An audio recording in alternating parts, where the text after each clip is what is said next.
Well, congratulations if you live in the state of Connecticut. The state of Connecticut has already returned over $1.2 billion to its citizens. So if you want to find out if you're owed any money, simply put in your last name. And if you don't want to put in your first name, that's fine. If you want to just see how many Smiths pull up, let's do it. You hit search. This wheel will tell you that they are verifying information with your browser, and they're also checking their database to see, in fact, how much is owed to any Smiths. Well, here you go.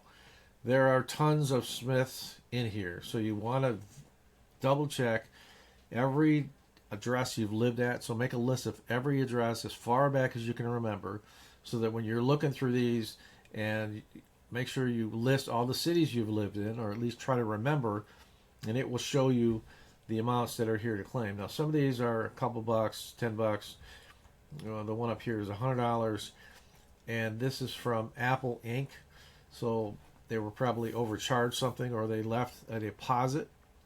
So you would simply, if you're this Smith, you would simply go to claim, and then go to continue claim, and you want to make sure you, from the drop-down menu, if you're representing somebody, or if it's yourself, or if it's a business that's open or closed.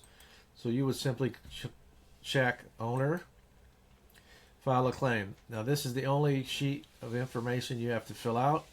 This is all secured through their website. Your information is not going to go anywhere. It doesn't go to me. So I don't know if you've ever filed a claim or when you file a claim. Unless you get one back and you tell me, that's the only way I'll know. So fill it out. Make sure everything is complete. You will get a return email confirming you've filed for the claim. They will give you a link along with a list of documentation that you will need to upload to verify you, in fact, are the rightful owner. So best of luck. Congratulations for living in Connecticut. You may have some money owed to you today as well.